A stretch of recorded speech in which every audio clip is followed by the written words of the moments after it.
Good evening, everybody. Welcome to the work session of the City Council of the City of Cottonwood, Arizona, to be held March 10th, 2020 at 6 p.m.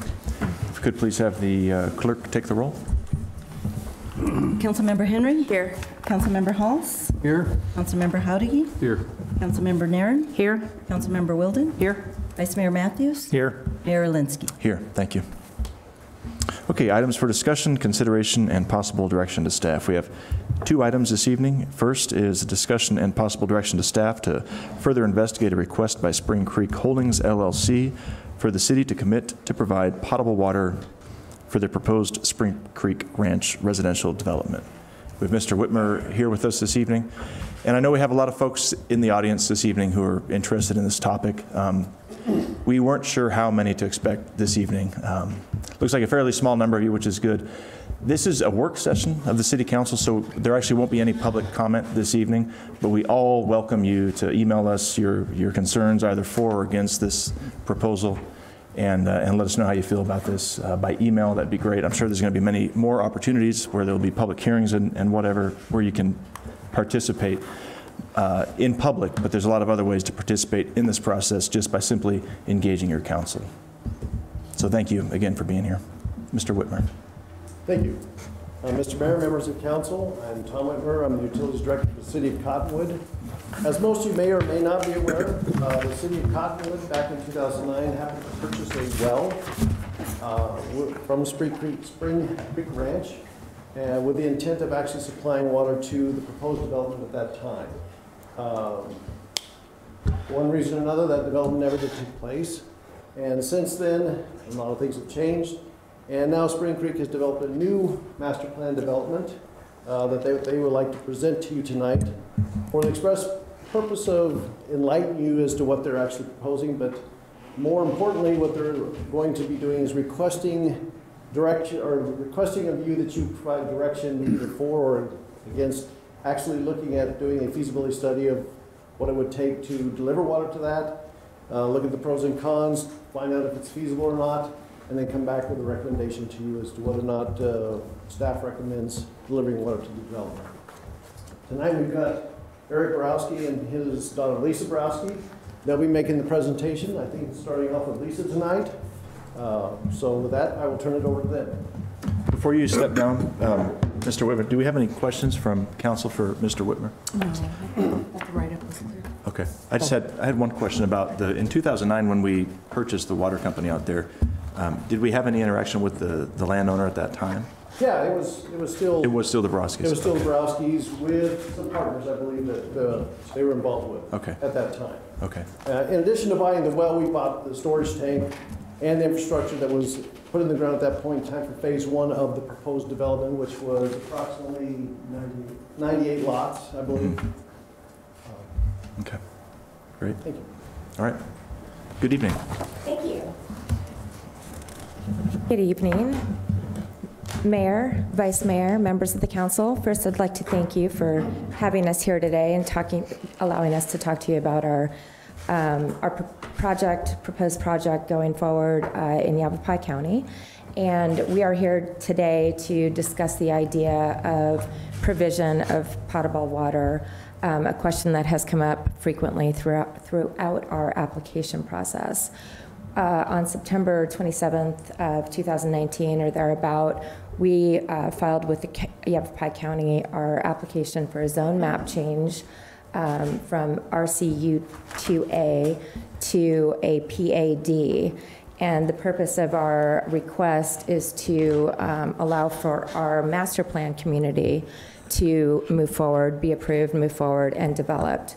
As Mr. Whitmer pointed out, we've owned the property. My father has owned the property since 2004. Back in 2004, a little bit thereafter, 2006, I think it was, a subdivision of 98 single-family homes was approved by the county for reasons related primarily to the economy and the downturn in the residential real estate market. That project never went forward. However, 18 lots in that subdivision have been improved, albeit not sold at any point. So we continue to maintain ownership of our property. A co-applicant with us in the county application is the Ryerson family, who has been present on the Spring Creek Ranch property. They're the owners that we bought the property from back in 2004. They still maintain 36 acres of the 282, and they've been there since 1964, thereabout. So they are moving forward in the proposed PAD with us, and they intend to join forces with us for the development. We had originally went to the county with an application that included far more homes than we're presently proposing. We went through and had a meeting with the Planning and Zoning Commission and listened to their feedback and went back and reduced the density in our single-family home portion of the community by 1,000 units. So now we are asking the county to approve our pad with 1,500 single-family home lots, of which 200 can be dedicated for RV pads. Additionally, we have a 400-unit apartment request, and that is 3 different complexes, if you will, throughout the property, 2 100-unit apartment building or parts of the community, and 1 200-unit apartment complex. And additionally, we have a 200-unit assisted living facility proposed. Together with that, our overall goal is to produce or develop a master plan community, one which we don't think is currently available in the Verde Valley marketplace. We intend to have Class A amenities, a big, nice clubhouse with a workout facility, restaurant, maybe a satellite restaurant facility. This right here is a view of our entrance. We intend to have a gated, there's currently, this is the entrance here coming off 89A. Oops, sorry, I didn't mean to shine that light in your eyes. And so it'll be a man-gated entrance. I just want to show you back up a little bit and show you on this map here, and I'll fast forward to that and show you just a little bit about where we're located. As many of you know, Spring Creek Ranch is located 6 miles north of here off of 89A, 8 miles south of Sedona. We are about 9 miles from Cornville proper and 5 miles, I believe, from Verde Santa Fe. The nearest community to us is a mile by way of a crow flying, and that is the Oak Creek Valley POA, which is just southeast of us. However, that's I think a 4-mile drive from us as well. And as you can also see by all this green, ours is the yellow right here, we're surrounded on all sides by either state or Forest Service property, thousands of acres of it. And I know you know there's a lot of that between you and us. Backing up to our proposal, go back here.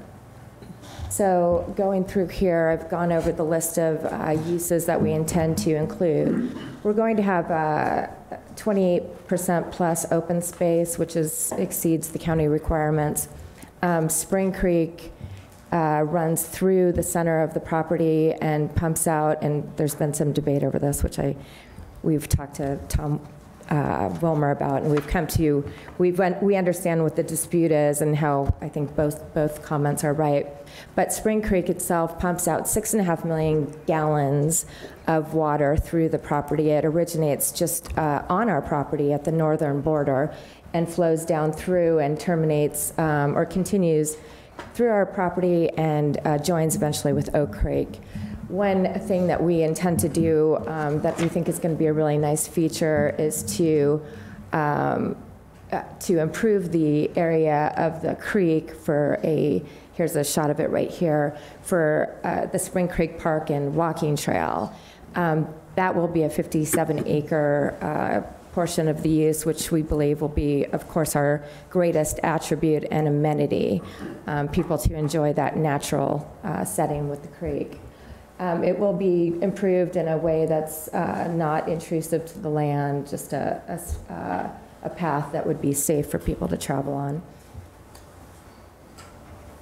We are looking to have a Verde Link stop at the location, and we're hoping to work with them to incorporate that into our community, so in order to reduce travel, car travel. And additionally, we are working with the Yavapai County, or Yavapai Fire District, excuse me, Verde Valley Fire District, in hopes of dedicating an 1.5 acres to house a satellite fire station, and potentially a public safety station as well with the sheriff's office. So we're in discussions with them about that, and that would be at the front entrance of our development, and that we believe that would be great for the 89A corridor and the surrounding communities. Let's go back a little bit. We are, one of the things I'm sure you've heard a lot about or read a lot about, we are proposing, this is a view of our proposed community center, and that looks south. We'll have a pool, sport courts, lots of things for people to do on site in an effort to keep residents in place, and a general store and things, incidental retail, so that people have access to some services and goods there. Why are we doing this proposal? Again, we believe this is a one-of-a-kind master plan community to this area. We primarily believe that it's going to provide a great answer to the area's serious housing shortage and this price point. We are doing a leased lot model, so buyers will buy the home, but we will continue to have ownership and maintain all of the common areas in the community, which ideally will lend to a very nice environment and very well kept. And we've modified our proposal to do either manufactured homes, which was the original proposal, and we're alternatively looking at site-built homes as well. One interesting thing that's arisen on the market, or future market, is the 3D construction, which I'm a big fan of how that could really work out well in our development. We've talked to the Yavapai College about their 3D project, and we hope to submit when their RFP is distributed, so that we can potentially be a development partner with them. In addition, we've done a ton of community outreach. One of the questions that comes up for us, and one of the concerns that's raised to the county, is that we're going to have a negative impact on the water availability in Verde Valley.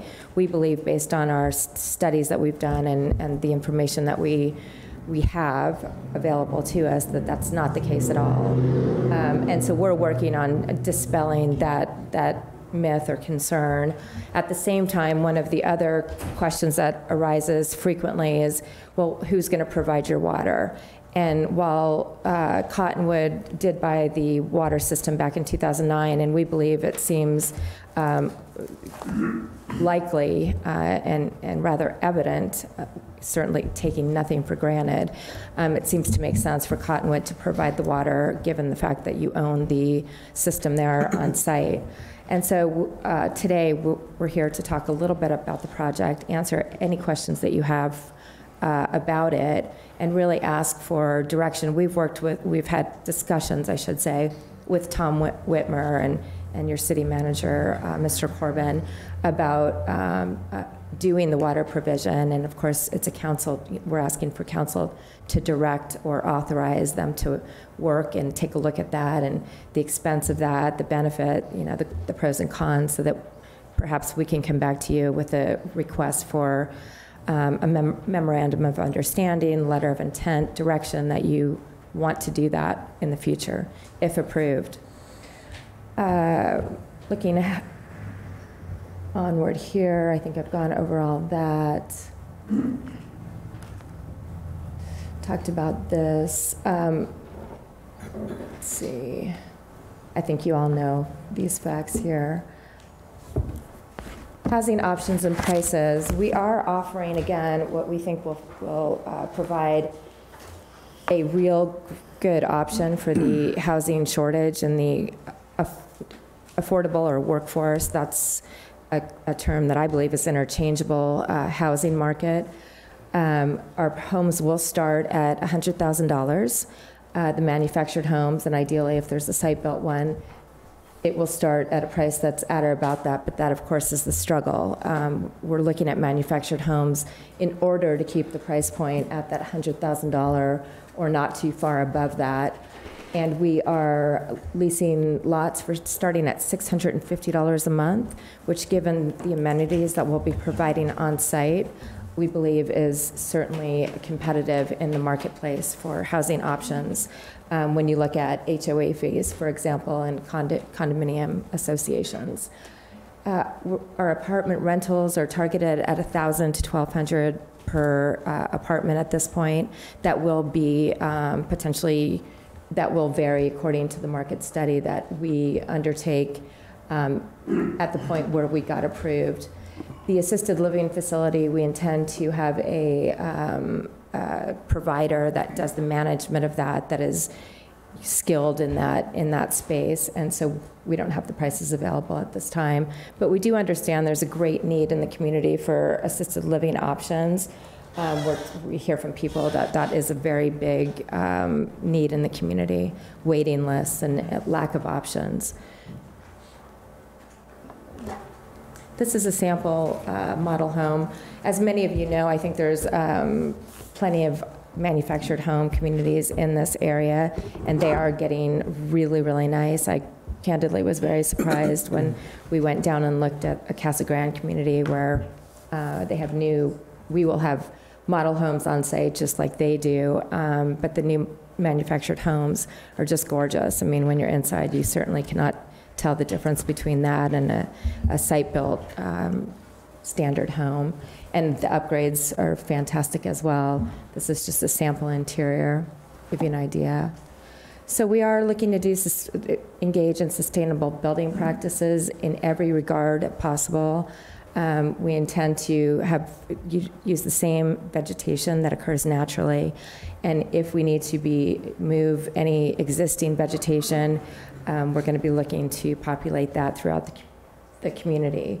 Xeriscape, very low to no water use, or reclaimed.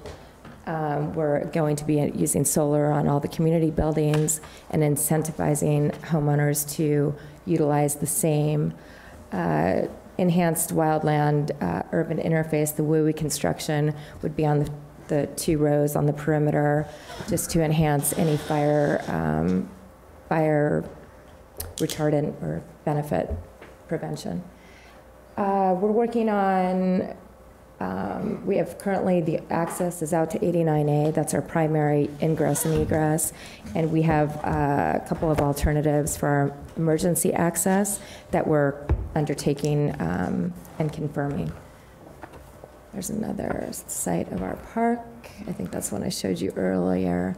We're super excited about the conversations that we're having with the various environmental groups, starting with the Nature Conservancy. As you see, these are proposed collaborations with key community organizations. No one's made any commitments, but there's been discussions and offers to, if and when we get approved, to work with us, which I think is a win-win for us, for our residents, for the individuals that are with these organizations and their overriding goals, as well as the community in general. Looking at ideally working with the Nature Conservancy for best practices when it comes to water and wastewater. We've had extensive dialogue with them on that topic. Friends of the Verde River, they've been out and toured the site. There's potential to collaborate with them, and I think they're very interested in doing that, as would we be, and doing potentially education for the community, our residents, and ongoing oversight and evaluation of the creek there and how that's working and being protected. Verde Valley Archaeology Center, I didn't talk about this, but we do have significant cultural resources on site, including a 40-room pueblo from the Snagua phase. And we are looking to preserve and protect that. We've met with a national archaeological Preservation Society, and we've talked about potentially a preservation or conservation easement, and hopefully we'll move forward with that with them. They seem very interested, as are we. Talked about the 3D construction program. Again, that's very, very exciting as an option for some portion of our community. And we continue to meet with various other organizations about making it the best community we can perform. This is a view of another side of the clubhouse with the sport courts and the pool in the back. That, as you can see, is right there, your well, and that's to the south of the clubhouse. Community will not be age restricted. Short-term vacation rentals will be prohibited. Minimum lease terms will be 6 months or more. And we will have strict community guidelines that will be enforced for the benefit of maintaining a high-end, very nice community. Our phasing is expected to range from 6 to 9 years before build out is complete, and of course that would depend on market conditions. We've heard a lot about it's too dense, and we are attempting to create a dense community so that we can have very high-end amenities and allow for those in the Verde Valley that want to live in a low-maintenance environment and not have a big yard to take care of, a pool, or livestock on property, for example. Another view of what we envision our park and trail to look like. We're in process on the ADOT traffic impact analysis. Based on preliminary data, we believe we're below or within the projections for the 89A corridor at full build out. Of course, we're going to comply with every directive from ADEQ, ADOT, the county, et cetera. Talked about all that. There's little to no view shed impact from 89A because of the fact we are in a valley. So as you drive north, as you're driving north, you actually have to turn around to see any portion of the buildings that would be built. And at that point, you can see it for about 3 seconds. We believe that's at least what our impression has been thus far. That's the view where I just talked about, where you're driving north and you turn around, and right there is the actual clubhouse rendering dropped in, and this would be the view from 89A. So it's nearly undetectable. So this isn't relevant for your purposes necessarily, but this is the impact that we expect the county would realize once we're fully built out and sold. We expect to create 90 jobs on site. Of course, we'll be using local trades and providers to do the construction and the build out of our community. Local realtors, of course, would be preferred. I don't know who else would be there, but economic impact, we estimate at $200 million on the personal property tax if it's manufactured. Projected construction costs are $50 million or more. Annual payroll over $3 million. Economic impact of our payroll, $22 million to the area, which we believe is quite significant. And the RV visitors, we believe, would generate nearly $44 million a year in revenue to the county. I'm going to let, my dad's the water expert. Him and Tom Whitmer have a lot to talk about every time we get together. And so he's going to talk about the details and field any questions about the water system itself. Do you have any questions about the project at this point? Any questions for Ms. Borowski? No. No, thank you.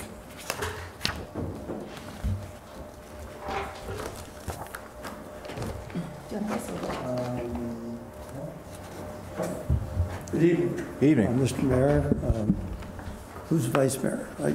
There you go. And council members. Pleasure to meet you all. I've had the joy of visiting your town on many occasions because it's the closest place to eat when we're out at Spring Creek Ranch. And as Lisa said, that's kind of sideways. I'm going to maybe point to another one. But we've owned that property out there since 2004. And originally, it was going to be 98 estate lots, 2 to 4 acres. And, you know, the lots at the time were appraised by National Bank of Arizona at between $475 and $675. Well, unfortunately, in 2008 through 2010, we had the real estate crash, and the project basically came to a halt, although, and let me see if I can learn, there was a lot of development in what we call Phase 1, which is in this area. Which is better, if I look at that map or look at this one? Mr. Brodsky, it's probably better if you point to the one on the screen so the folks in the audience can see. Okay, thank you.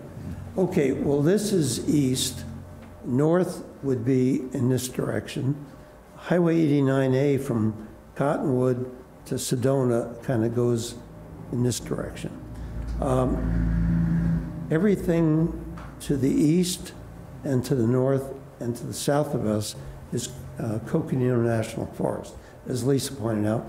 And then everything to our west is that large tract of state land. We own this property, and some of you may remember at one point, Cottonwood had a plan that they sent to the state with the idea of a master plan for the state land. And because of the economy, probably that was dropped. But anyway, we purchased an easement from the state from 89A down to our property. This is a paved road. There's an entrance gate in this area, and then there's paved roads right through here and 15 fully developed lots. We had to bring in the power at the ranch when we bought it was single phase 208 volt power.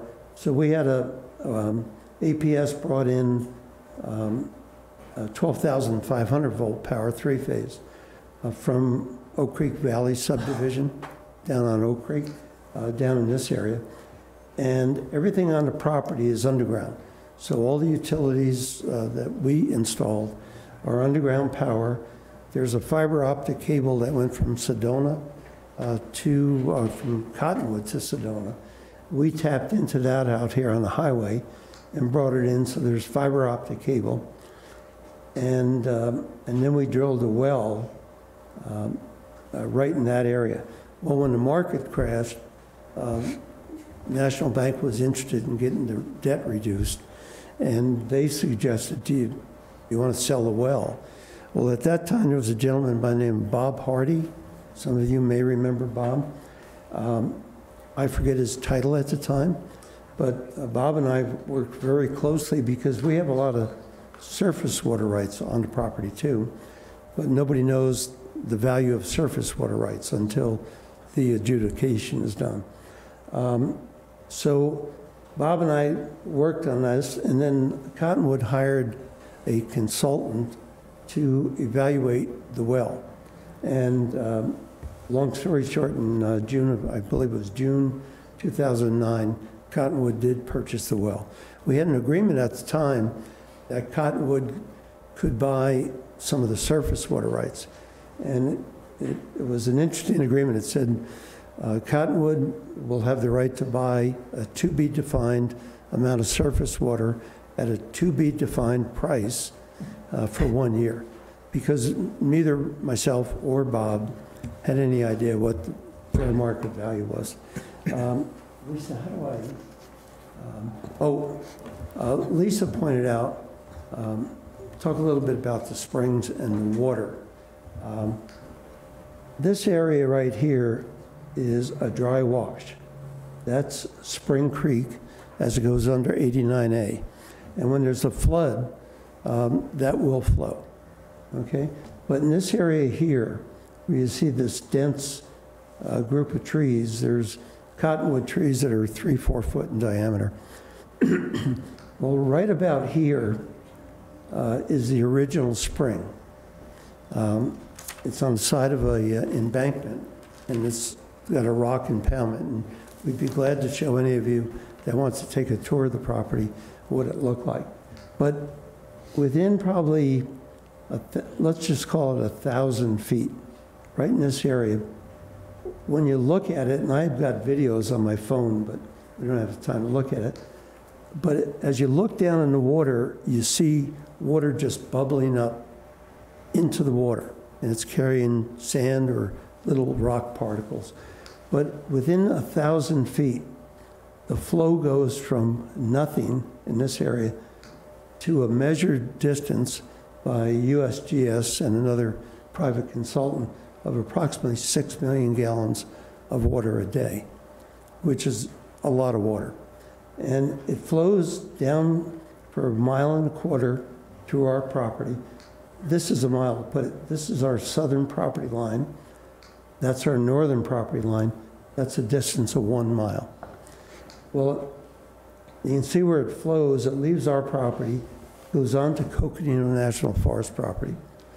And about 1 mile and downstream, 1.25 miles at the most, it runs into the north end of Oak Creek Valley, flows through Oak Creek Valley subdivision, and then dumps into Oak Creek.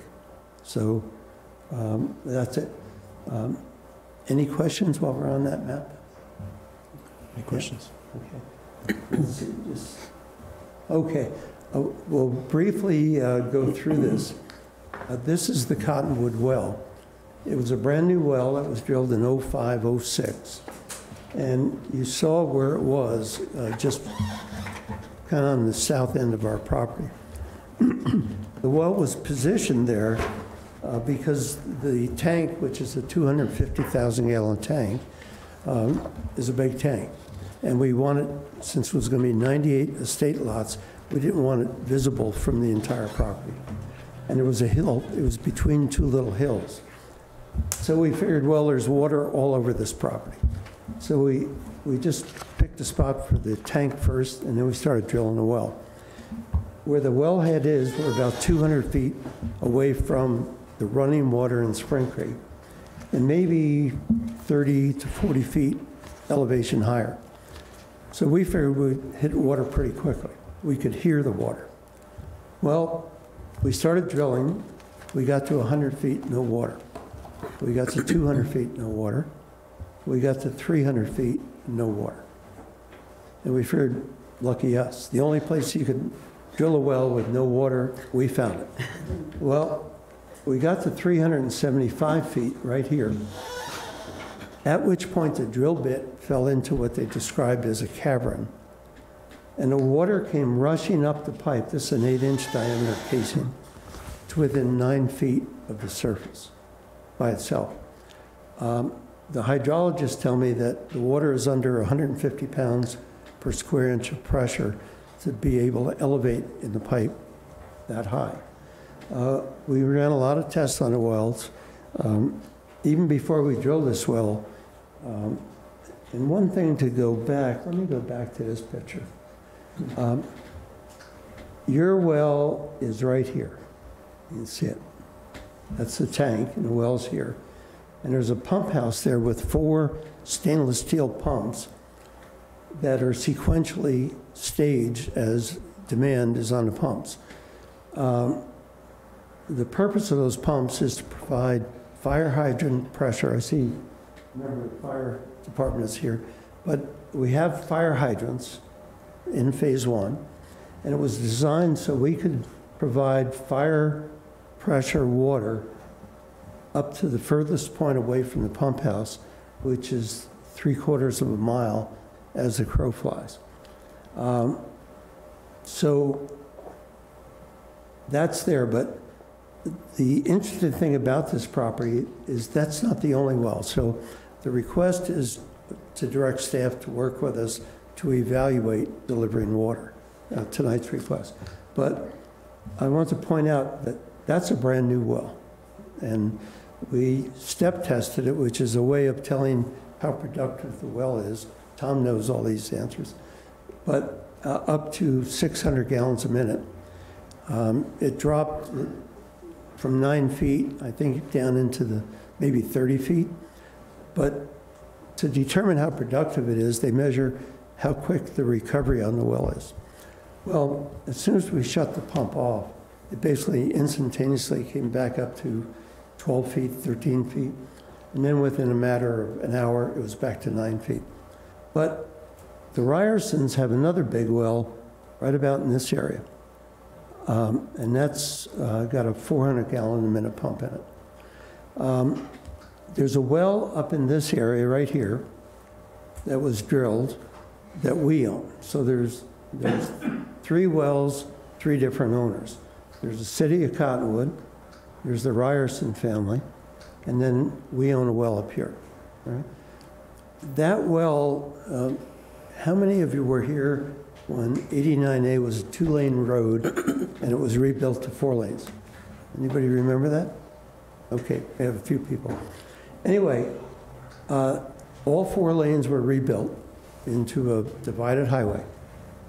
R&R Construction did that job. They've told me that all of the water used for compaction for the entire highway came out of that well. There's no pump, there's no electric over there, so they put a diesel generator over there and basically just they ran some above-ground PVC pipe out to the highway alignment, and then the water trucks would pick it up and to the section they were working on. So there's, right now, this well was sized for the original development, 98 lots with a much higher use per residence than what we're proposing now. That's the city well? Excuse me, the city yes. well, is that what you're saying? The city well was proposed, or was? The well that was purchased by the Okay. city, we drilled it, and it was sized at the time for 98 2 to 4 acre lots. Okay, but the point I'm making here is that there's two other wells on the property. So what we're going to, I'm sure we'll determine, is that we're probably going to need 200 acre feet of water at full build out, which may be 9-10 years out in the future. That's an approximate number. We're working with Tom and the staff. We'll find out the exact number. But so there's existing wells, and for fire protection and for backup, we'll have to build additional storage tanks, probably 1 at a minimum, maybe 2. And we'll have to put equipment in the additional wells, because if you have a well pump go down, it's a matter of, you're lucky if you can get it replaced in a week. It could be 2-3 weeks. So it's always good to have multiple backups. When those additional facilities are required, we will be building those facilities and then turn them over to the city. This well, we're going to start in this area right here. Do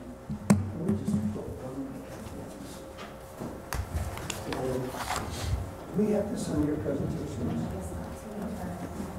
No, unfortunately.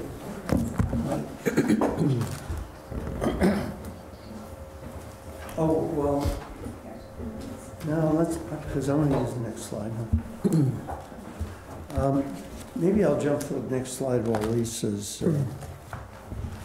talking, looking for that. Before we leave this slide, may I ask just a quick clarification? I didn't catch, you said our well is, in the materials, it's the 600 gallons per minute, the Ryerson's, the 400 gallons per minute. What's the number, the gallons per minute for the third well on the property?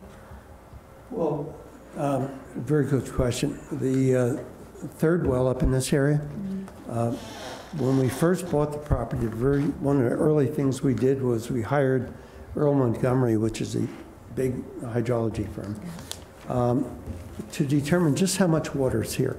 Okay, so we pumped that well at 490 gallons per minute, and the staff has those reports already, for 24 hours, and let the water flow down into the creek. All right. So, and we did the same testing on that well, meaning what was the drawdown, what is the power? So all of these wells are really good wells. Okay. The other interesting thing that I'll mention is the arsenic content, which is something that most wells in the Verde Valley have to treat for.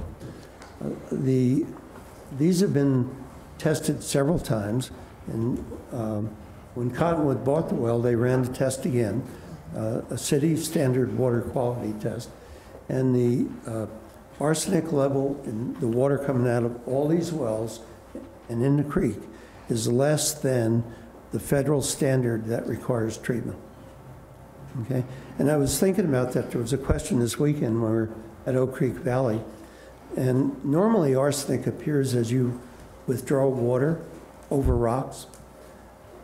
And while I was down there and talking about it, I suddenly realized for centuries, and nobody knows how long, 6 million gallons of water have probably been coming out in the springs here. So if there was arsenic, it maybe a lot of arsenic was washed out and flowed down the creek. But these are things that will determine with staff.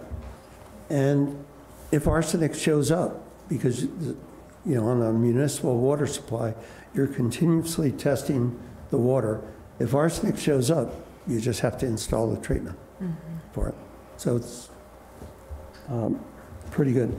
I think I've talked about, let's see, this next slide, most of these things have been mentioned. In fact, they all have been. Lisa, did you find that one slide? All right. Unfortunately, and I'll be quick because we do have a TV audience, so is there any place I could put that? You can try to orient it in such a way that the Could I hold it up in front of me? No, I'm good. Okay.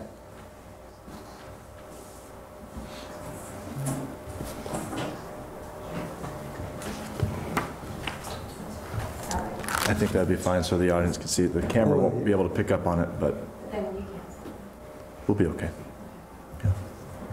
Okay. I won't spend any time at all. This is the property here. It's 282 acres.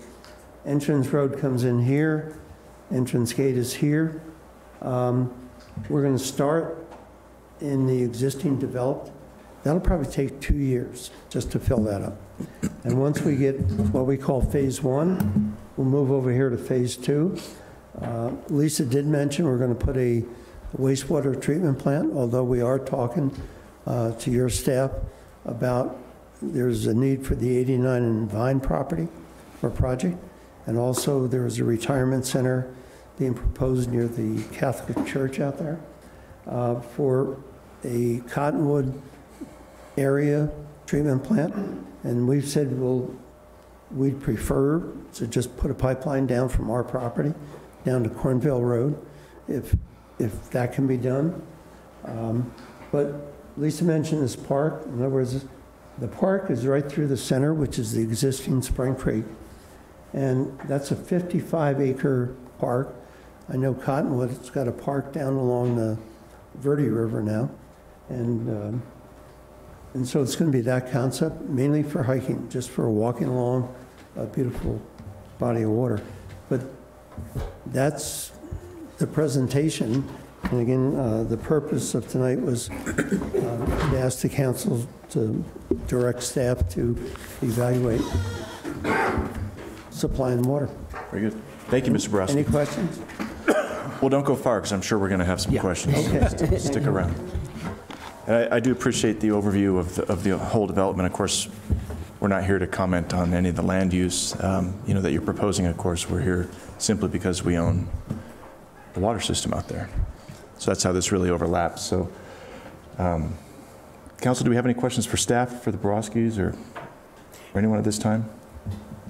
That's a concern. Obviously, water is a concern, the main concern, or a big concern. How specific, if you will, for lack of a better word, can the staff get regarding a study? Or is it going to be contracted out, or how's that going to work? I'll let Mr. Whitmer come up and answer it. My understanding is we'll be doing most of the work that we have the capability to do, we'll be doing. Mr. Whitmer. Mr. Mayor, members of council, Please restate your question. How specific are you, is the city going to be capable of doing a sufficient study of the water usage? Yeah, we will. I mean, we can look at the demand side initially, and then we'll look at the supply side. The supply side will look at the hydrogeology of the area to determine what, if any, impacts we feel may occur as a result of the pumping and so on and so forth, and what impacts that may also have on our water system here in the valley as a whole. I mean, water is interconnected, as you know, so we'll look at it from a regional perspective to see exactly what is going on. You know, we've got access to some groundwater models that potentially could give us some insights into that as well. So we don't have to hire a consultant or anything like that? No, we do not. Okay. Are we not going to get a presentation from staff on pros and cons, or? Yes, when we come back, that's, if you give us permission to move forward, Mayor, Vice Mayor, if you give us permission to move forward, we'll put all that together. We didn't want to get further down the road if we didn't have support from council to even look into this. Right now, the only connection is we own a well and a system out there. So if you give us permission, we'll bring you back all the data we can find. Oh, yeah, I mean, I believe that if they're going to be using water out there, I'd like to consider being the provider, sure. So my understanding, the entire purpose of this discussion tonight is just to determine whether or not council would like staff to move forward to provide council with information as to whether or not we would like to participate or provide water to this development. I have no idea how much that's going to cost, how long it's going to take. Do we need to hire additional staff? So Mr. Whitmer, can you address those three items as far as what that looks like right now for council? I don't envision it taking any more resources than we already have on staff. So we're not looking at additional personnel. Okay. I don't anticipate at this point in time requiring any outside consulting work as well. Maybe when we get into the nuts and bolts of it, we may find that we may need some outside consulting with regards to the hydrogeology of the system, but I'm not anticipating any at this point in time. Third question was? Well, cost. I mean, what is the cost of the city? Well, it won't increase the budget for utilities to do this, is what I'm getting at. So you're volunteering for the project? Thank you. In other words, it'll be just our regular staff time. In other words, it'll just be thrown on top of what we're already doing to the best that we can. And there's always a cost to that. So I'm just trying to Sure get a there grasp if we are moving forward, what that looks like as far as the impact to our current resources. From the budget standpoint, there won't be an additional cost. If you want to break it out, there will be a cost because there will be staff time that will be dedicated to that, most notably mine. Mr. Mayor, Councilmember Henry, you're not authorizing any spending of resources today, so it will just be current staff time. But the option is not to be able to give a presentation or direction if the project moves forward. And so this is really just getting prepped up and ready so that when it is time for us to answer that question, because we do have the well out there, it's going to have to be answered at some point, that we're ready and that we can give you guys good data so that you guys can make a decision on how to move forward. Excellent. And so building on that exact point, I know we're not putting additional money on the table. How many hours of staff time are estimated to be needed for this project? How long will this project take? Our portion of deciding whether or not we move forward. Right now, I couldn't answer that question for you. We haven't got into it in any kind of detail at this point in time to really give you an answer as to what specifically we really need to know. Plus, it's awfully premature. It's kind of a moving target in some respects, in that we have an idea or a guesstimate of exactly what the development includes. We can throw demand numbers to it very quickly. So we can get on the demand side very fast if what they're proposing is set in concrete and there are not going to be changes to it. Where the unknown is on the hydrogeology side of it. We've got two wells out there, one that has a pump test to it, one he's alluded to had a pump test to it, and the third one is kind of an unknown at this point in time, and it's not even outfitted. If we have to go out there and actually do another pump test on that third well that supplied water for the 89A construction, it's not ready to be done at this point. I mean, there's no pump in it. It's just got casing, open casing. So we'd have to get a pump company out there to actually do the pump test for us. And then we can figure out specific capacity of the aquifer there. We can figure out the transmissivity and conductivity based upon that pump test.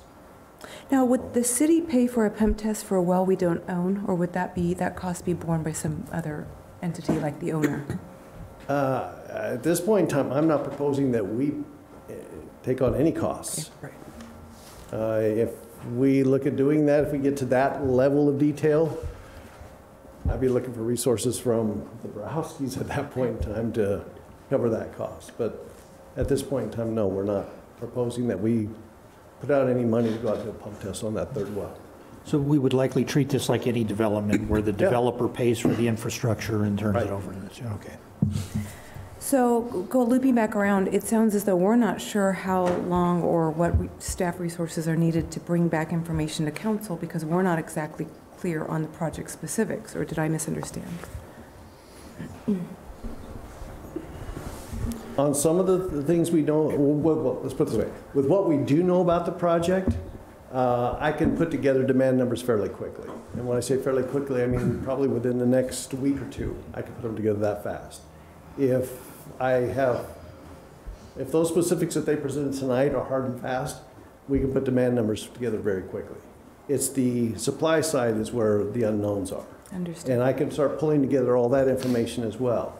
Until we get direction from you to say, yeah, go ahead and start looking at this, I haven't dug into the pump test to even look at what the specific capacities were when they did the pump tests, which should be available to us.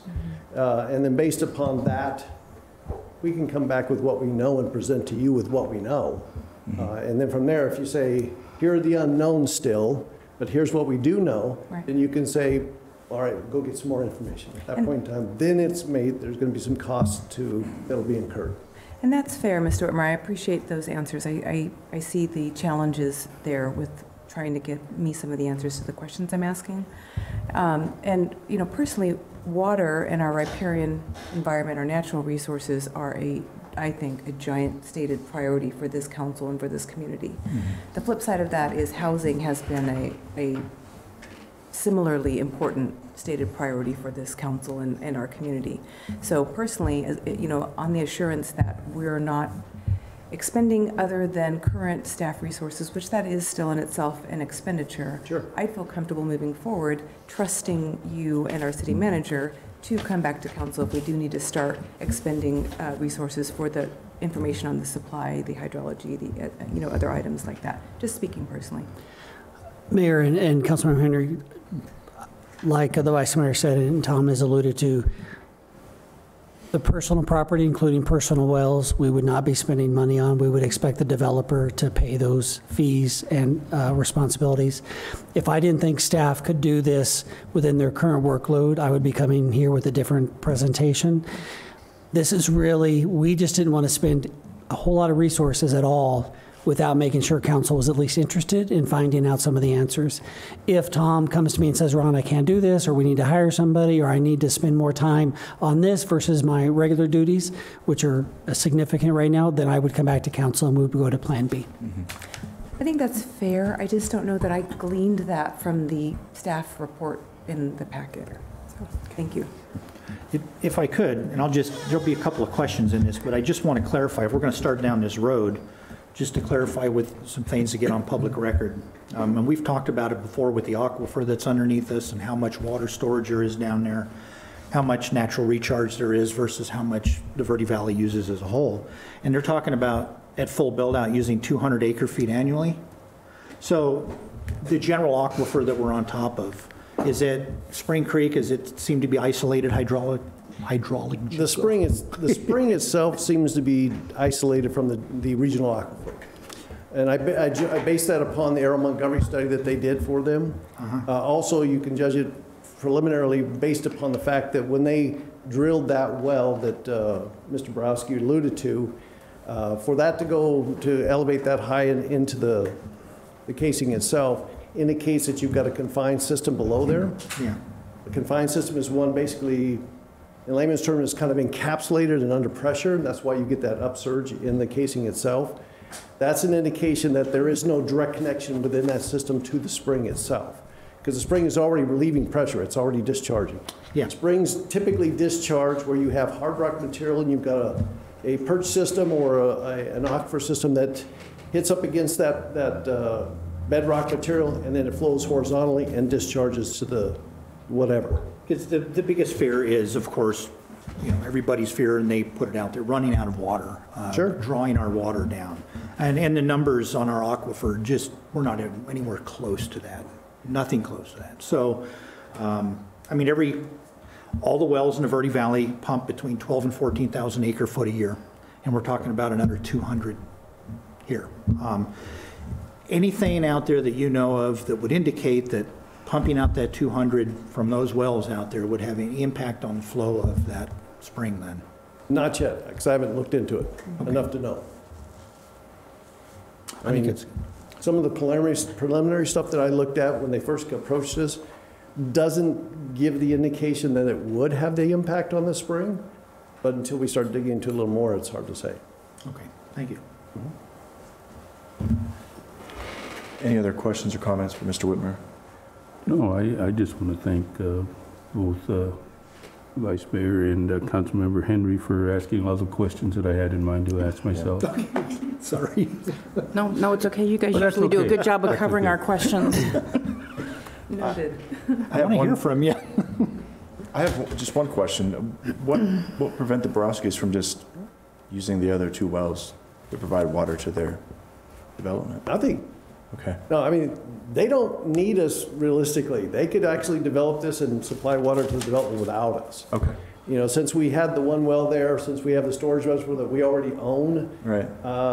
that was the purpose for them coming in here. Plus, in that agreement, we originally agreed to supply water to the originally planned Sure. 98 lots. Sure. So I think that was the purpose for them coming here. Yeah. But if we said no, they could still go ahead and use the two existing wells plus drill a third well if they so desired. Okay. I perhaps Supply water to it. guess you don't want to get into the water business either. I was just going to say that. Yeah. It's, Mr. Borowski, you will need to step up to the podium we won't be able to record you otherwise. yes, thank you very much. We originally had a DWID, Domestic Water Improvement District, before Cottonwood bought the well. The county approved that, and the idea was we were going to have to, supply the water, Yeah. which we're happy to do, but then we were going to have to bill for the water, and we were going to have to collect for it. When Cottonwood showed an interest in buying a well, we canceled the DWID. Got it. Okay. And so, I believe it's a lot better for a city to deliver water. They're the experts than for a private company to do it. Right. So that was it. Okay. Thank you. I recall at the time making the purchase, I was on council, I think, Mr. Hodeke, you may have been on council at that time when we purchased the water system out there. And I believe it was, our reasoning behind it mostly was for the surface water rights. That's That was correct. sort of what we were going after. And the surface water rights are still there. Right. They've not been exercised in some time, at least to their full capacity. But they're still there. They're still pertinent to the land. Okay. That's something that's still an option for us to potentially get into. The issue has always been, what's the value of those surface water rights? Right. In most people's minds, they're worth millions of dollars. Right.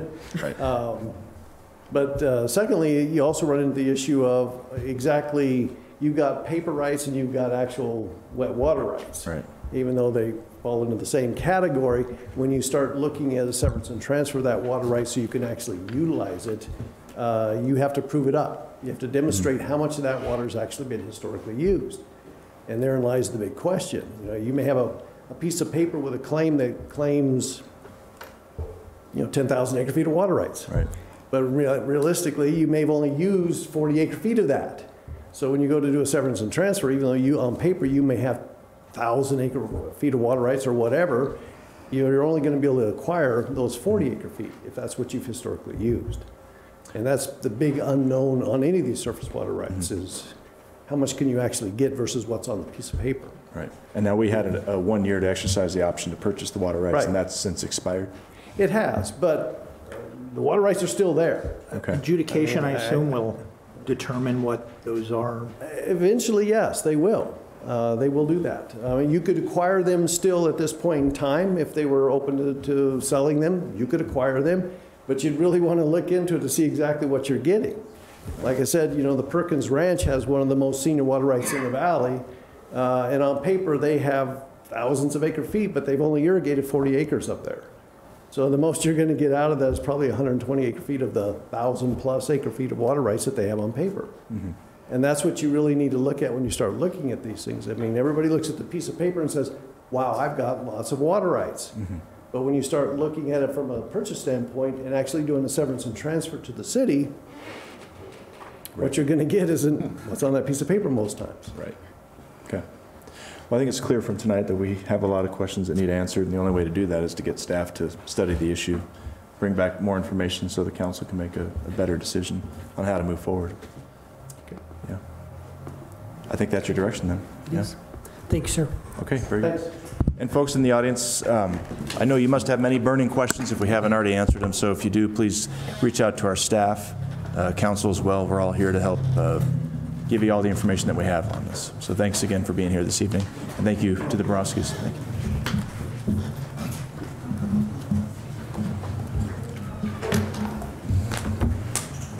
Kirsten.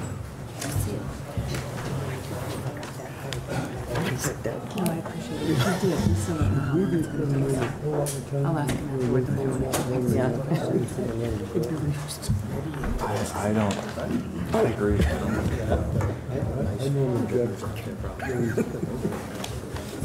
Right. That they probably want to keep.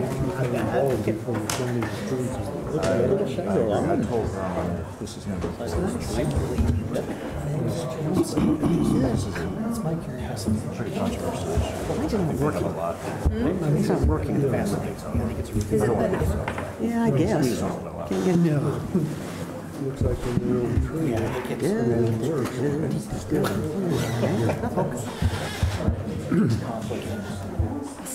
We'll let them clear out. It's going to take staff to do a study, so staff does. That's what I was just talking to Tim about, because they don't even know if the county's going to approve that or anything. All right, folks. Next up is pre-budget department presentations by IT, Airport, Cemetery, Engineering, Maintenance, Public Works, Streets Department, and Streets, Streets Construction, Parks and Recreation, Youth Center, Pool, and Recreation Center. Good evening, Mayor, Council. I'm Kirsten Lennon, the Financial Services Director. We're going to follow the same format that we did in the last presentation. They're going to get up and give you their top 3 accomplishments, top 3 goals, and any challenges they are facing. And I'm going to try to keep it short. Okay. And up first will be IT, and they'll just come up in the order that they're on the slides. Very good. Thank you. You lost your audience. Yeah. Mayor, Council, John Carter, I'm the IT Director, Information Technology Director. Excuse me, I will be brief, I promise. I'll be covering our 2020 accomplishments, our 2021 goals, and some of our challenges. These are a selected list, of course, not everything. So IT, we increased security of the city by installing the video surveillance system at Garrison Park, Military Service Park, and the Recreation Center. We also moved our department from the BAC, the Business Assistance Center, over to the Public Safety Building. This was to further the city goal of lowering costs and to increase the revenue. The BAC is virtually empty at this point. It could be sold, or if another department's building is sold, they could move into the BAC. Excuse me. And in partnership with the Parks and Recreation Department, we held the We Are Cottonwood Fest in August to celebrate what's called City Hall Selfie Day and to further citizen engagement. This was a public event that showcased the city and a lot of jobs that are available. It involved virtually every department, the library, human resources, CAT transit, and fire and police. So now I'll move on to the goals. So for 2021, we expect to complete the Department of Homeland Security grant-funded project to enhance our cybersecurity posture. This was in partnership with our police department. We were the only municipality in Arizona to get this grant, and it's helped us to hopefully provide security for everyone here. We also expect to complete an overhaul of our Networks Active Directory. This is a system that connects all individual devices, applications in the network into a database system to fix multiple access issues with our networked resources. This will streamline access to enable city employees to increase their productivity. And basically what this means, it's a system that allows everyone to get to their files and all that sort of thing. We also expect to complete an engineering study for upgrade of our public safety radio system.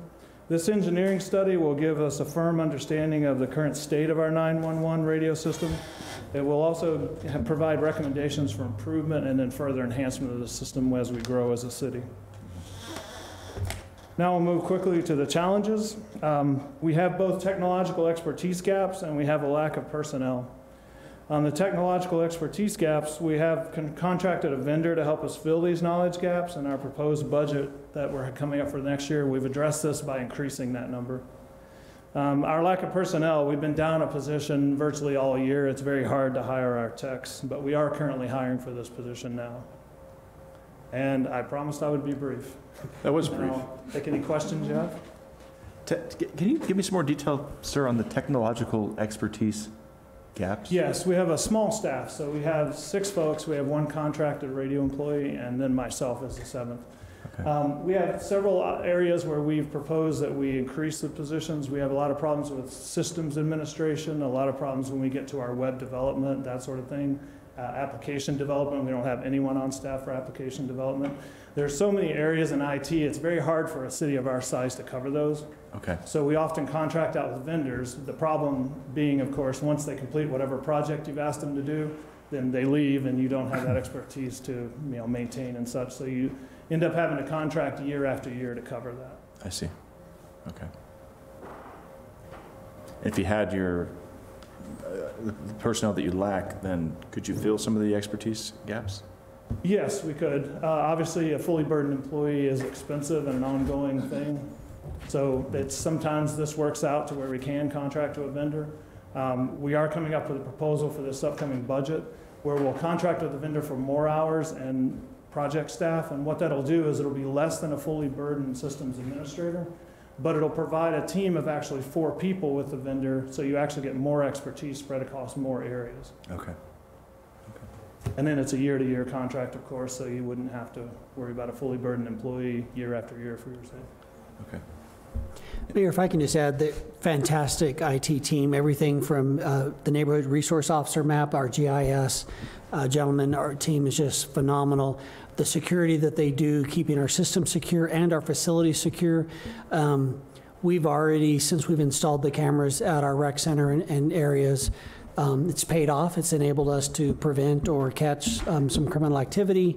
Before this last year, we couldn't tell which body was actually running out of the rec center with whatever they stole kind of thing, and now we can actually see and identify and do things. And they've added cameras outside of City Hall to help vandalism in our bathroom areas, our public bathrooms there, down at the reclamation plant and the riverfront facilities. They for the small staff, they have done a phenomenal job in protecting our community resources and providing the services to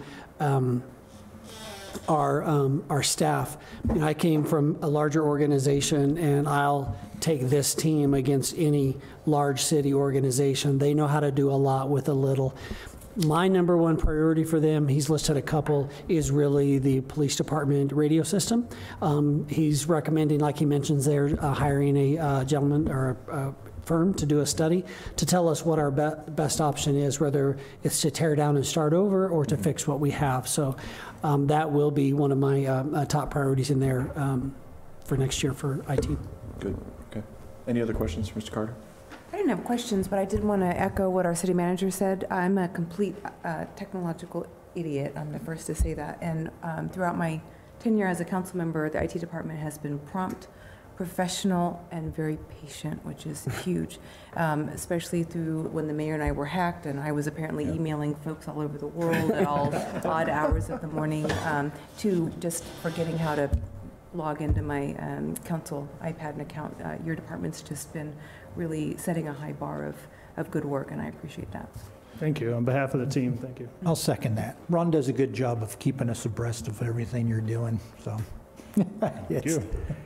He does. Thanks. I'm not sure if this is the right place to ask it, but regarding the airport, were you going to ask the IT department to find out about Wi-Fi for the airport? Yes, this isn't the right time, but we're on it. Yes, we're on it. Okay. All right. Okay. Very good. Thank you. Thank you. Yeah. Next is airport, in fact, how timely.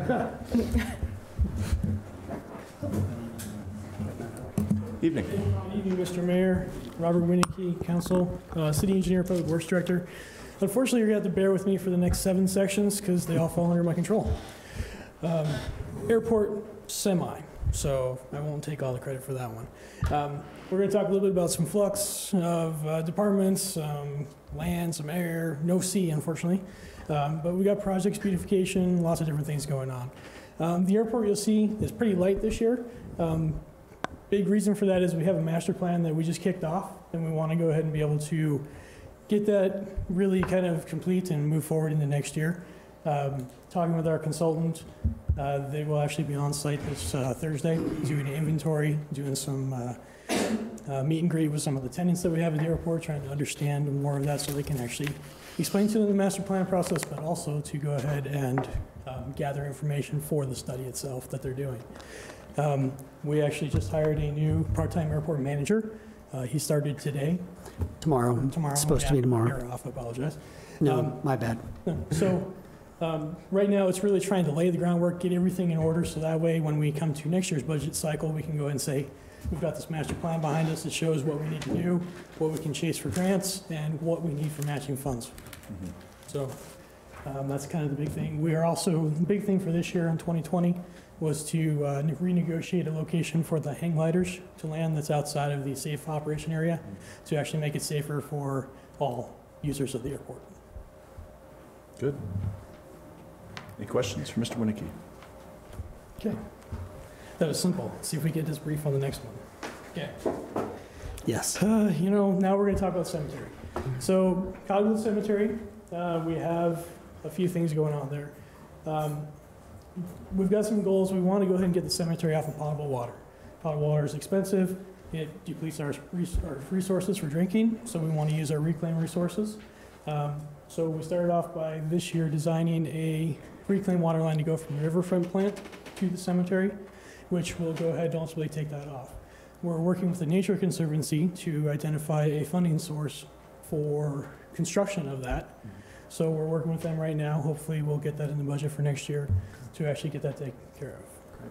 And then we also, this current year, have begun the process of trying to clean up some land title issues that we have at the cemetery. We have over 100 burial sites that are not on city property, and we're trying to get all that squared away, so that way we have the rights to maintain that and actually get all that property without trespassing. So that's kind of the overriding goal of what we're doing in 2020. So 2021 is some of the cleanup, so trying to get the money in place so we can construct that water line, convert the system, put up signage saying it's reclaimed water, don't drink it, all that good stuff, have a nicer cemetery, but also to go ahead and clean up the land title issues, try to get all that clarified and squared away. Okay. One of the real challenges we've had is managing the outside resources. Appraisers, we don't have a lot in the area that will return our calls to go ahead and work on city projects. So it becomes challenging to go ahead and get 3 or 4 different things through the queue. So it takes a little bit of time to get these done. We have limited space at the cemetery itself, so we're trying to find ways to expand a little bit to provide some more burial sites, because that desire has been mentioned before. And of course, funding becomes an issue. So. Okay. Mr. Mayor, if I can just add, the appraisal thing surprised me today because I'm trying to sell the finance building, trying to do some other things. It's all waiting on appraisals. It's going to be another 4 weeks before we get these appraisals done. And then we have 7th Street we need to get appraisals done on. And then we have the finance building that we need to get appraisals on before we do our other stuff. And there's one gentleman who returns our phone calls and that works with us. And so we've tried other options, and like Robert has said, it's just not moving as fast as we'd like it to move, but it's not always government that's not moving. We're at the mercy of it, like everyone else, of the workforce. And it's tight out there. Everybody's busy. Everybody's working and doing stuff. So when it comes to getting things done, it just takes longer than it used to. Right. And one other thing about that, when we did the appraisals for Mingus Avenue, the ADOT phase, we spent probably a little bit more money than we would have had we had a local service do that. We actually had an appraiser out of Tucson do that for us. So you've got distance gaps and everything else to go ahead and figure that out. So we've got challenges to overcome. Yeah. Okay. Okay. Questions on the cemetery before we move on? All right, engineering, sweet spot for me, right? So this past year, we've had a lot going on. Big kind of accomplishment was getting a grant from the flood control district. Sizable money to go ahead and do a number of things. We've got the drainage master study re-kicked off, trying to get that finalized. That's for the whole city. That grant pays for that. We also have the study on railroad wash and Silver Springs Gulch. Those are some carryovers from the map revision that was done by FEMA in 2012, 2014, that put some areas in A zones, and A zones are bad from a floodplain standpoint because we don't know what the risk is. So the goal is to figure out what the risk is so it can be adequately carried forward for design as well as for the benefits of our residents. So skipping ahead, we also went ahead and completed the structural repairs on the roof at the Mingus Wastewater Treatment Plant. That was a project that had been kind of desired, waiting for a number of years to get done. It was an old bond issue. We came up with two options, bid them both. The rehabilitated in place was the selected option. We got that done, within 60 days, and it was under budget, so good success there. And then a more recent one, which we can now go walk, is the community rail sidewalk infill. That got completed last week. So we've got about 200 feet of new sidewalk in town with curb and gutter. Along community rail, there's a new driveway that enters into the Shell station there. And that was kind of done to help mitigate some of that cut-through traffic that you have. Right? So obviously there's a whole lot more that we're looking at. For 2021, we still want to seek funding from outside sources. We want to seek it for drainage projects. We want to seek it for roadway improvement projects. Anything we can go ahead and do to try and help stretch our dollars as a city. If we can get matching funds, or we can provide the match, but we can get larger dollars, then we can do more things. And in this realm, what we're dealing with, we're not talking about, $5,000, $10,000 projects. We're talking about hundreds or more.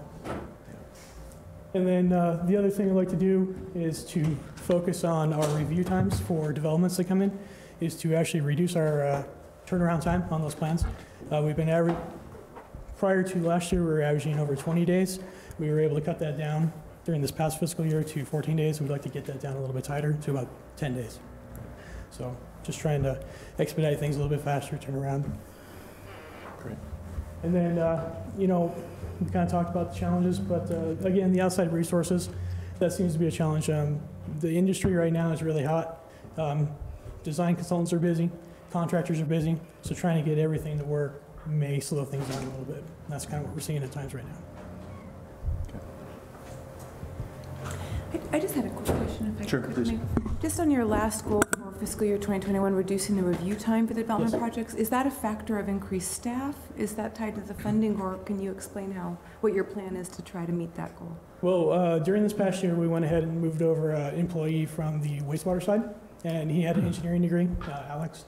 And now he's to the point where he's been around in our department for over 6 months, and he's kind of up to speed on how to review the plans and everything else. So we're able to utilize him better for reviewing those plans to help expedite those times. Excellent. Great, very good. Just curious, so I can put what I see out there together with something up here. Yeah. The equipment that was working in the wash over there by Bedrock? At Silver Springs, yeah. That was actually an ADOT project. So that was Silver Springs, but that was ADOT. ADOT had a long, for about 8 months, we'd been waiting for them to get in there to clean out that 5-barrel box culvert. They finally got in there and took care of that. So that's what that work was. Okay, thanks. Okay. Mr. Mayor, if I can add one other thing about, he has a lot of requests out there for outside funding. He's been working creatively to help find the matching resources. He met recently with ADOT to work on our main road, 89A, which in 260, that intersection down there, and then you got that bumpy 89A coming in, and it doesn't send a good picture. People think, well, why hasn't Cottonwood fixed it? Well, not our road. So he's been working with ADOT and trying to get them to move it up on their to-do list. And to do that, he's got to find some matching funds from different places. So we're looking all over, and that's one of those projects in the millions, not in the hundreds of thousands to complete. So Robert's been working hard, trying to find creative ways to get that road fixed, even though it's not technically our road. Everybody thinks it is, and we think it reflects poorly on us, even though we have zero ability. We don't have the funds, nor should we. It's an ADOT road. other questions there? All right. I have one. Sure, go ahead. What's the status on the First Street Trail? First Street Trail, the sidewalk there on the north side that we're looking at, we are looking at. Yes. I have plans designed in-house. We're probably about 75% done with those. We're kind of looking at some drainage concerns right now. The goal is to bring those to council through the budget process for consideration for funding next year. Thank you. We have it broken up into 2 phases. One is from Monte Tesoro to Tonopah, and then the rest would be for a future year, which would be from Tonopah to Chuckwalla. Thank you. Okay, next round, parks and building maintenance. So this is another one of those reorganizations in the city. This past year, we overtook maintenance, the daily maintenance of our rec center, the library, the youth center, and the community clubhouse, just to help increase efficiencies and, you know, kind of work things a little bit better. So far, that's been working really well. We haven't had any complaints. We've had a lot of compliments actually from our internal services saying, hey, you guys are doing a great job. We really appreciate the work you guys are doing. The crew actually last week had the pool down, and they had it down for about Monday through Thursday. They started draining it on Sunday, but they were able to get it open on Friday as we had anticipated in our window. So they were able to replace valves, clean the pool, change out all the water, do media changes in the filter, a whole number of different things, so in that time frame. So it was a lot of work. And then the Parks and Rec staff, they helped out too. They had some of the lifeguards in there doing some touch-ups on painting of railings and other items. So it was a good group effort, but a lot of work went in and got done. So, okay. A couple other things we did, trying to focus on the beautification. Parks are things that people touch a lot, and we want to make sure that they look nice and they're well kept. So our crews decided to, or had it in the budget to replace some picnic benches that were dilapidated down there at Riverfront Park. They were old wire ones that had the powder coating on them, and they've been chipped away, and you know, kind of vandals have kind of messed up things. So we replaced those with concrete benches. They're not light, but they're holding up pretty darn well so far, so that's good. And then the crews also went ahead and replaced the roof and repainted the ramadas over the kids' park on 12th Street. Those are a couple big aesthetic things that you can see out there. So into 2021, we want to go ahead and continue the theme of improving aesthetics. You know, that's a big thing. And then we've also had issues with vandals. We have vandalism happening inside the restrooms. People like to kick in the partitions on the doors for the restrooms and stalls. So those break, we end up taking the door off. They get expensive to replace over time, so we've had some internal ideas come in to actually utilize some rebar to build a substructure that you can actually sheathe that with the remaining panels and improve the durability of those doors. So we're going to try that approach for this next year, see how that continues to work. And we've also installed some cameras around some of the facilities on the outside just to try and see if you can catch who's coming out and have at least an idea of when vandalism may have occurred. Right. So. Big things, you know, challenge-wise that we see is staffing levels. We've got about 7 guys that are dedicated to all our facilities, and we've got a lot of facilities. They also do mowing of parks and put down stripes on ball fields, so the guys do a lot of work. So it's good. You know, they're not bored in that respect, but they do a lot of different things. So.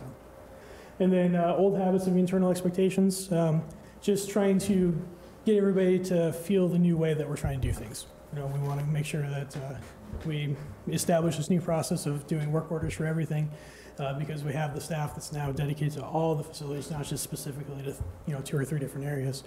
We want to make sure that, you know, while it may be perceived as an emergency on one end, we still have other tasks that we got to take care of, and we do recognize that there are emergencies that come up in some of those other departments, but they try to make sure they balance those. Got it. Okay. Mayor, if I can just add, that was his polite way of saying to prioritizing all of Ron's requests, so they're not all emergencies. I guess I speak code, and Ron reads it.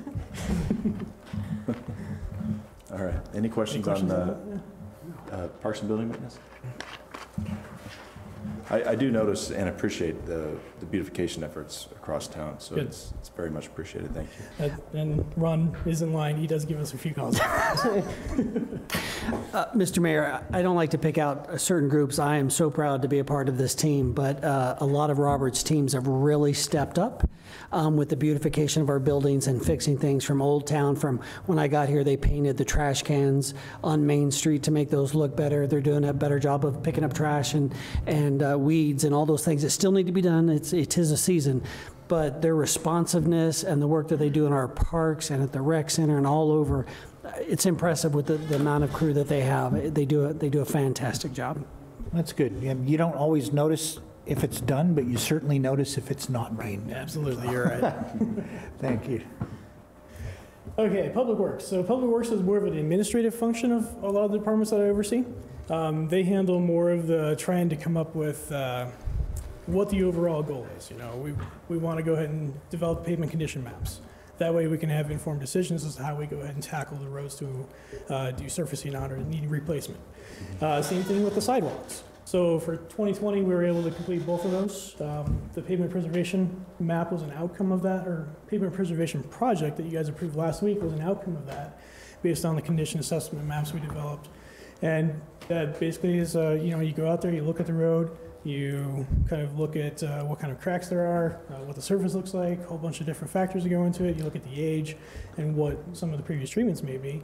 You put this into a overall spreadsheet, come up with that assessment, then you go through and you say, okay, these roads are at this level, they could probably go another year or two before we do something. These are at a point where they're not repairable, so we're not going to waste money on these. We're going to have to realize that, yeah, we're going to spend some money on those. And then there's a sweet spot where these ones are worth saving. And that's what we're going to tackle this year. So we utilize those maps to help do that. And then on the sidewalk side, last year when we were approving the budget, I gave you a list of sidewalk priorities. I think there was a little bit of surprise. There were 53 projects on the list. We had projections out in the 2030s to go ahead and complete the list. And we have historical funding of about $100,000 per year. You can do the simple math and find out that's 53 years to get that all taken care of. So you guys were gracious enough to give us some more funding this year to tackle sidewalks, and we're in the middle of doing that right now. We've got Camino Real we just finished, North Main Street. That one we'll get bids on next week, which is the infill from basically the bridge there by Bocce up to Old Clarkdale Highway on the north side, and then there'll be a crosswalk at Cactus Street. So that's the next big piece. We're trying to work with the landowner to get some right-of-way on Yavapai Street between Main and First, to get some right-of-way there. And then we've been vacillating on, or trying to get some right-of-way issues squared away on Cactus Street. And it sounds like that might not have gone favorable. So we have an alternate project in the works on Willard Street there by the hospital. So we'll slide that one in to be able to utilize the funds and get the gaps filled as we can. So for fiscal 21, we want to continue to update those maps periodically. You know, every year we want to make sure that once we get these treatments done, we're out there reassessing these, making sure that, you know, we see things go up, and then the things that are bad, they either get worse, they kind of stay the same, but then we can utilize that same methodology of, okay, we've got this much money, we have these roads, we're going to tackle these and get these done. So we're utilizing those for that purpose. Then I've got some revisions to existing ordinances. So we've had some new ordinances when the engineering standards went into place that basically took over some of the information that was in the drainage ordinance, and that's an old one from 1972 actually. So we want to clean up that so that way everything is current, modern standard to what we're at. So you'll see some of those coming at you here soon as well. And then challenges really, you know, we have 41 miles of roadway in our system, so that's a lot of upkeep that goes to that. And at $750,000 every 2 years, that's not enough to really get much done. So. All right. Questions on Public Works?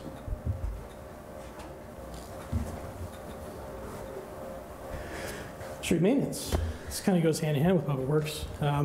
But we got some good things coming out of this. That's really nice. So this past year, we've made a concentrated effort to make sure that we're doing routine street sweepings on our collector streets and our major arterial areas. We also sweep the highways. And we've also included the city parking lots. We want to make sure that in areas where we have high pedestrian traffic, we're not having a lot of rocks or gravel or anything sitting on that surface that somebody could trip or slip on. So we want to make sure that that looks nice. And that also helps with the aesthetics. You know, it looks like we're actually staying on top of the maintenance of things and moving forward from there. We installed the school zone on Mingus Avenue, which you guys approved, and we utilized the Yavapai Apache Nation money for that. That has been in place for, at this point, we're probably about 8-9 months into it. It was July of last year that got put in, so we're making progress moving forward. The other thing is we coordinated this past year with APS to get 2 new banner locations across Main Street. So we have one at 4th Street, and then the newest one is on Main Street by Acme Pizzeria. So that one got moved from Birch a little bit further to the north. So we'll have a second banner location now, which will be nice to actually have banners up across town. So goals for this next year, we want to try and improve on some safety, help keep some of our guys out of harm's way. And one of those is to look at installing some flashing beacons at our low water crossings. Those would be on 6th Street at Silver Springs Gulch. That's our concrete crossing there to the south of 89A by Mesquite Springs subdivision. You also have on 6th Street, approximately 300 foot south of our public safety complex in the rec center there. We got a low water crossing there by Thad Card Excavation. Just to give you some landmarks, kind of the entrance to the slag pile as well. There, and then the third location is on Camino Real. So when we get monsoon storms, we get a lot of debris that washes onto that area. We have to close the roads down. A lot of times that comes from a call from dispatch. If we can install these flashing beacons, we can actually have automated sensors that actually detect when the roadway is underwater and turn those beacons on right away. So it's actually an advanced warning system for people coming down the roadway. So we'd like to try to install something of that nature. And then the same thing at our crosswalks on Main Street would be to try and, like we have there at Birch, that flashing beacon, to just draw more attention. Main Street's a really long crossing, and you've got 4 lanes of pavement there, and it's not super well lit. We've got the dark skies requirements and everything. So this helps draw some more attention to that. And we'd like to do that at some of the other locations on that stretch too. Great. And then the other big thing, actually fiscal 21, is I have it in the wrong spot, the purchase of the crack sale machine. We actually got that approved from council last week. That PO has been sent to the contractor. They are constructing or beginning construction right now. We got anticipated delivery date of May 28th. And after that, the crew will be out there starting to put that wonderful piece of machine to use. So. Biggest thing that we have challenge-wise on our street maintenance crew is staffing. We have 41 miles of road, as I mentioned, under Public Works, but I've got 4 guys that are out there on the street daily. So they're doing ditches, cleaning out ditches, sidewalk, street sweeping, you name it, anything on the roadway system, signage. That's what they do day in and day out. So they get stretched a little bit thin. We're planning to put in the budget an additional position for this next year. So. Mr. Mayor, I also want to add one more thing that you're going to see next week. So last week you guys approved the restriping of Main Street, adding the bike lanes from Mingus. From Mingus to Willard, yes. And next week you're going to approve it from Mingus to Cactus, basically. Yes, if I could. So we have additional money available in our streets maintenance program to do restriping. And we do that every year.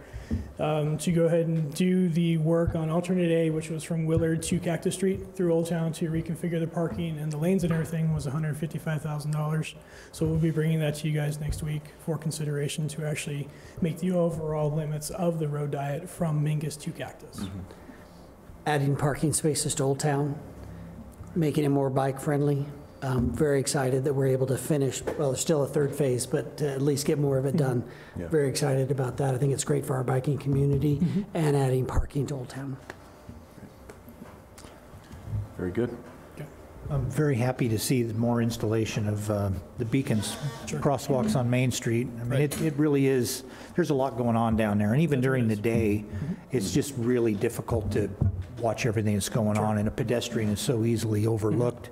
Right. And that really gets your attention. I've had experience with that. People stop, slow down when that thing's flashing, Yeah. so. I think, the one that we have there at Birch, it's still a little bit challenging because it doesn't overhang the roadway because the roadway's so wide. It can still get lost being out on the edges, but it definitely does draw some more attention to it, you're right. It helps. Thank you. Okay, this is my last one. You guys have done really well, thank you. Okay, so street construction.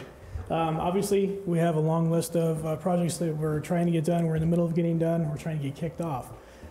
So for 2020, we've got the Community Rail Sidewalk. That one was completed last week, so check. There's one off the list. We've got the Main Street, North Main Street one you see under number 2 there. That one is coming to bid next week, so we'll probably be bringing that to you in April for contract approval, and then we'll start construction probably first part of May on that one. So we're looking to get another segment done. We've got the segment on Willard Street that we're vacillating on Cactus. We've got direction on that, so we'll be getting that one out on the street now for bids too. And then we've got the ever-looming Mingus Avenue. We're, as I mentioned earlier, on engineering, the outside services being so busy, we're having difficulty getting them to complete some of the items. That is one of them that we're coming right up to the finish line of 100% plans. I just need to get him to seal those plans so we can get that on the street. So we're going to make the big push to have that done here, hopefully by the middle of April at the absolute latest. So we'll get that out on the street. And then from there, we'll start construction on that probably 2 months afterwards. 2-3 months. We need to go ahead and give it some time on the street to bid and see how that works. But that is a big goal, is to get that one wrapped up. And then the other thing is Willard Street. We've got one that we're gonna, this is a goal for next year actually, we're gonna throw, the dip over there by Hughes Supply in the airport. Seems like it's getting worse. We've done a lot of investigation, found out what the issue is down there. We've got an old fill site that has tree limbs and other types of construction debris that's been buried. And we have that out to a contractor right now to go ahead and get pricing on. And once we get that back, then we'll be able to have good solid numbers to put into the budget for next year to get that completed.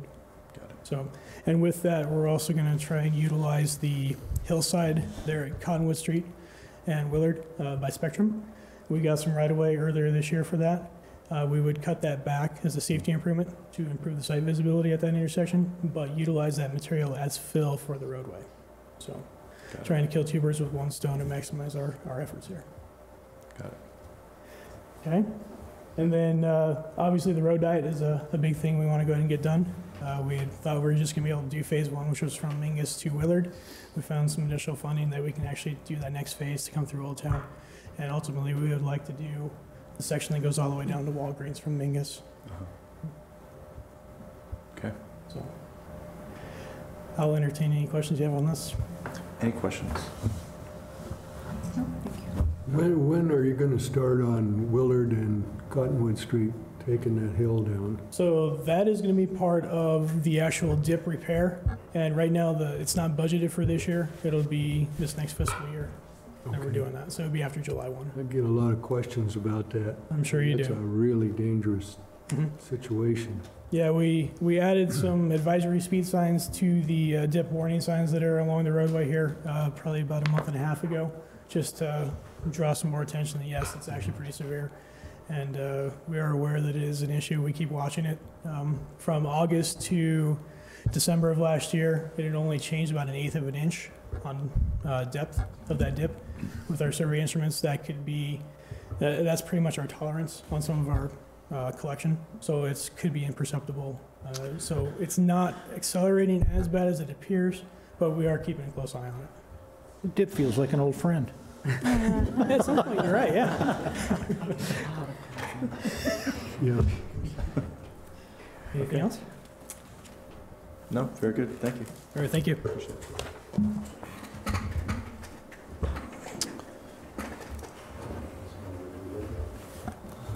Good evening, Mr. Mayor, Council. Just looking for who's up next. Good evening. I get the pleasure, thankfully. And although I'm very proud of all the things we've done, and I could talk forever, I'll try to keep it brief as well. When I was going through my goals, and you guys have the list in front of you, I chose the 3 that I think fell in line with what this council's strategic initiatives were. And the first two of those were a reduction in cost, and then the last one was interjecting new dollars into our community. So our first goal, you can see, was we hosted the Fall Carnival completely through sponsorships. So at $0 to the city outside of staff cost, we were able to bring that program back, at least in a shell of what it was. We were able to do the haunted house, the trick-or-treating, the trunk-or-treat rather. My team took second, unfortunately. And then provided the bounce houses there in the Old Town Activity Park, all through sponsorship dollars raised. And then we were able to host our first annual New Year's Eve event at the Cottonwood Recreation Center as well. The second goal you'll see on the list, we were able to decrease the net program cost of walking on Main by 46%. That's bringing it down a reduction of $9,000. So that's one of the major goals I wanted to highlight here. And then the last one, I talked about interjecting new dollars into the community. We were able to work with the Little League Association here in town, Verde Valley Little League, to host their regional state championship or state playoff games. That brought a lot of out-of-town teams for an entire week. And then in addition to that, we partnered with NSA as the city, and we hosted a 30-team tournament that also brought in a bunch of people throughout the weekend. And some of the remarks from the community was those are some of the best nights, best weekends that they've had. So those are some of the goals that we wanted to highlight. When we start talking about our goals moving into next year, one of the things we really want to continue to do is align our brands, our event brands, our program brands with the overall brand of the city of Cottonwood as the heart of Arizona's wine country. I think what we did with Cottonwood's Vintage Run is a testament to that, taking it and aligning it with the heart of Arizona wine country, trying to align it with a wine theme through those things. And we're going to continue to try and do that for all of our events. That makes sense. Of course, Easter, I mean, as much as some of us may want wine out there, maybe that's not the program to offer that. But we'll continue to do those types of things when it's applicable. Find a way. We're all going to meet up. Staff will meet up afterwards for some wine. Yeah. One of the other things we wanted to do is one of the strategic initiatives from council was to get more usership in our parks. So one of the goals for fiscal year 21 is to create more passive recreation in our facilities, get people out there doing things and using the facilities that we do have. One of the things that we've been doing now is trying to bring a lot more activities to our softball fields. To do that, we're currently working with the high school and Cottonwood Oak Creek School District, utilizing those fields when we're not having programs there. And we'd like to continue that effort by doing passive recreation programming throughout all of our facilities, at the basketball court right across the street, in the Old Town Activity Park, just random places throughout town is one of the goals that we'd like to end up doing in fiscal year 21.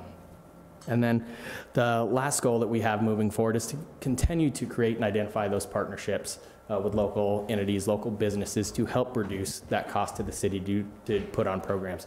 And not only just to put on our programs, but to partner with people who are putting on programs to enhance their program and help align it with the city's overall goal of drawing people here. So those are the goals that we had for this year and going into next year. One of the challenges we're having, and staff is always one of them, but the one that I wanted to talk about was the 75% cost recovery on all of our programs, while also trying to introduce more family-friendly activities. That's been a challenge of ours, creating a family-friendly environment while trying to hit that 75% cost recovery has been difficult for us, but it's something that we continue to strive for, as you can see in what we're doing with all of our events. And I'd open it up to questions. I'll just add one thing, Mr. Mayor, if I could. It has been difficult, but he's achieved it. 2 events, unplanned, unbudgeted, pulled off successfully, no dollars. That's 100% in my book. Good. Any questions? Questions? I like what I'm hearing. Yep, doing a good job. I did have a comment recently from somebody visiting our community who was just completely blown away at the disc golf course that we have here. We have a huge contingent of disc golf, and people love that facility. He thought it was something quite unique for a town of our size, so that was good to hear. Awesome. Excellent. Thank you, guys. Thank you.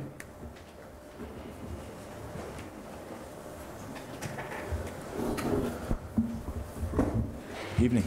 Good evening, Mayor, Council. Hezekiah with the Parks Recreation Department. Saved the best for last.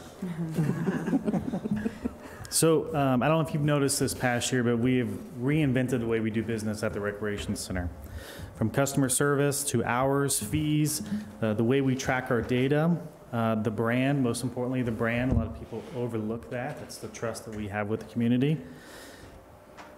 And that's not to say that what was done in the past was wrong. It's that the game has changed. People have moved into the area. Businesses have changed. We are shooting for a 75% cost recovery. So we're literally analyzing every piece of the puzzle that we do at the Recreation Center. So just going quickly over some of the accomplishments for 2020. Development, a new fee structure for the facility. We looked at multiple facilities across the city, what they're charging, what our cost of service is, what the market will bear, what we've done in the past, to come up with a new fee structure. We got rid of the in-town, out-of-town. One of the main reasons that we did such was we felt like when people came to the front desk or guest services, there's automatically that question of, are you in town or out of town? You've already created division there. And so we felt like it was important to get rid of that and to treat ourselves as a business and try to support the customer and the guest. Decrease staffing costs while increasing hours. I looked at the Springbrook just before I came down here. We've saved about $30,000 in part-time staffing costs while increasing hours at the Recreation Center. Implemented a new recreation management software system. So if our projections are correct, that new software system next year, this upcoming fiscal year, will net us around $17,000 in savings. Goals for next fiscal year is obviously 75% cost recovery. Develop and implement a recreation center marketing plan based on evidence-based data. What that means is taking a look at what we do well, what our gaps are, where are we missing certain membership levels, what our capacity is for the facility, wrapping that into what our business plan is for the facility, developing a marketing campaign, and then more importantly, is it working? It's easy to spend dollars and just put radio ads out there, but to actually define and determine if it's working is the challenging part. And then continue to evaluate, measure, and implement revenue building and cost saving actions without hurting our product. That's always the balancing game. A lot of what we've done this year is to redirect the ship and build a foundation for the future. That's culture, customer service, how we do business, what we provide to the customer. Challenges for next fiscal year, the building's 10 years old. Boiler systems, solar systems, or hot water systems. We're always having challenges with those. Fantastic with Public Works this year and partnering with them. They've been able to save us some costs rather than having the contract services out. Membership numbers are rising. So last count, this time last year, we're at 3,940 members. Now we're over 5,000 members at the facility. It's a good thing, but it's also facility, fitness space, it's becoming a little cramped in there. So finding the balance between cost recovery, community facility, and relationship to membership rates. If we were just a business, we would operate in a certain way, but we're a business and we're a public facility. Sometimes those are opposing objectives. So finding that balance and what's right for the community. Any questions? Questions from Mr. Allen? Just a comment, I've been over there a lot lately, and I've probably talked to 40 people. Every single one of them love it. And it's clean, and a lot of out-of-town people are using it. The people I've talked to, probably half, which is just astounding to me. A lot of them from Alaska, but they love it. Everybody loves it. Yeah. Thank you. It's a gem. Yep. To be sure. Yeah. Thanks. Thank you. That's it. That's it. We'll be back at the next work session with the last of our grouping of goals and accomplishments and challenges. Okay. Thank you. Very good. Thank you very much. All right. If there's nothing else, I would move to adjourn. Second. Okay. Mayor made the motion. Hull seconded it. All in favor? Aye. Aye. All right. We're adjourned. Thank you. Good night.